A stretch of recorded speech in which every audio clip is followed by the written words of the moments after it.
Hi guys, this is Connie, back for more Connie Reads The River. We're on chapter 19. Yes, I'm getting massively tongue-tied. Pregnancy does crazy things to you guys. So, here we go. With the arrival of good light, Brian took the map out and spread it on the briefcase. The lake he had crossed did not show. He was positive.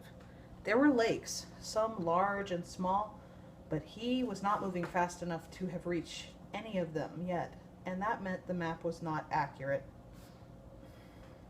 It showed a clean river with narrow banks where he guessed the lake to be, and if it was inaccurate about this one thing, then it might be wrong about all things. Say the distance to the trading post. If the map had been made many years before and not updated, then the river might have changed direction, might not even go by the trading post any longer. The trading post might not even be there.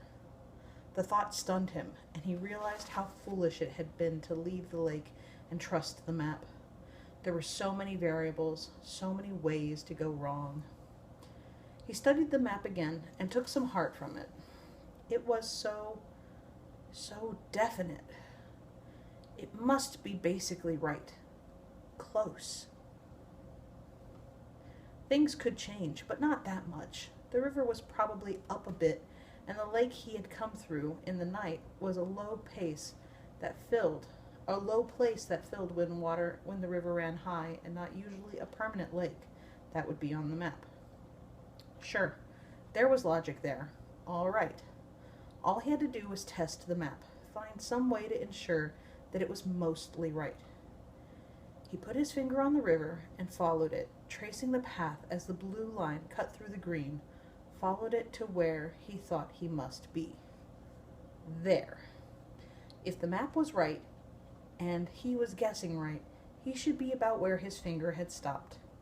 It showed a long, straight stretch, and the contour lines were spread far apart, which would indicate a large low or flat area where there might be a lake.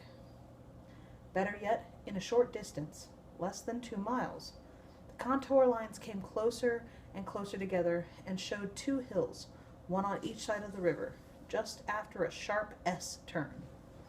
The raft was moving well now, and the morning sun was cutting away some of the ache and tiredness of the night. He put the map back in the briefcase and checked on Derek. His face was swollen from the mosquitoes in the night, his eyes puffy and shut, and Brian used his t-shirt to wipe cool water on Derek's face. He rinsed it in the river and dampened Derek's mouth with fresh, clean water.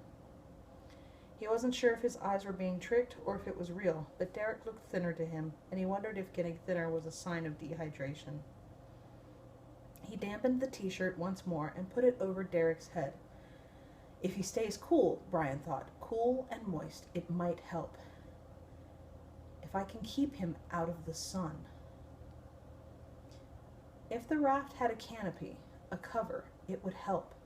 He paddled to the shore and jammed the raft into some willows and grass. It took him half an hour to use some green willows and swashes of grass to arrange a crude awning over Derek. It did not cover the whole man, but it kept most of him in shade, and when it was done, Brian pushed the raft back out into the current and started moving again. He watched for the hills. Hunger came with the morning, and he started thinking about food. Cereal and milk, toast, bacon, fried eggs. The smells of breakfast seemed to hang over the raft. It bothered him, but it was an old friend enemy. He made himself quit thinking of food. Thought instead of what to do, planning each move of the day. Get a firm location, figure his speed, keep moving a step at a time. Time was so strange. It didn't mean anything.